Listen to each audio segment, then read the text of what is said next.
আমার মনে হয়, এবং মেগাস্টার সাকিব খান যেহেতু এখানে আছেন, তারেক আনাম খান, তৌকির আহমেদ, সবাই খুব জাদরেল অভিনেতা।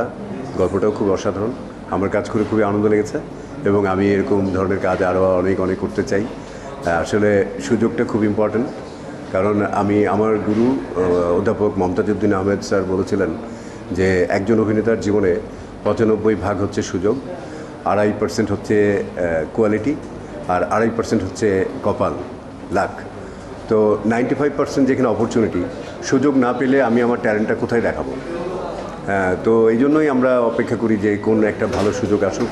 অবশ্যই আমার সাথে সাকিবের যখন দেখা হয়েছে প্রথম, তখন আমি তাকে একটা কথাই বলেছি যে সাকিব খানের মতো ডেডিকেটেড আর্টিস্ট এবং ও চরিত্রের মধ্যে যেভাবে থাকে এবং একটা ইন্ডাস্ট্রিতে গত 26-27 বছর ধরে সে কন্টিনিউ কাজ করে যাচ্ছে, এটা চারটিখানি কথা না।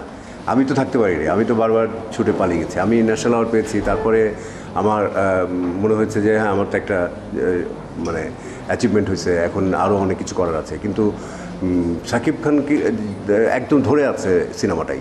সিনেমা ছাড়া কিন্তু তার ধ্যান জ্ঞানে আর কিছুই নাই।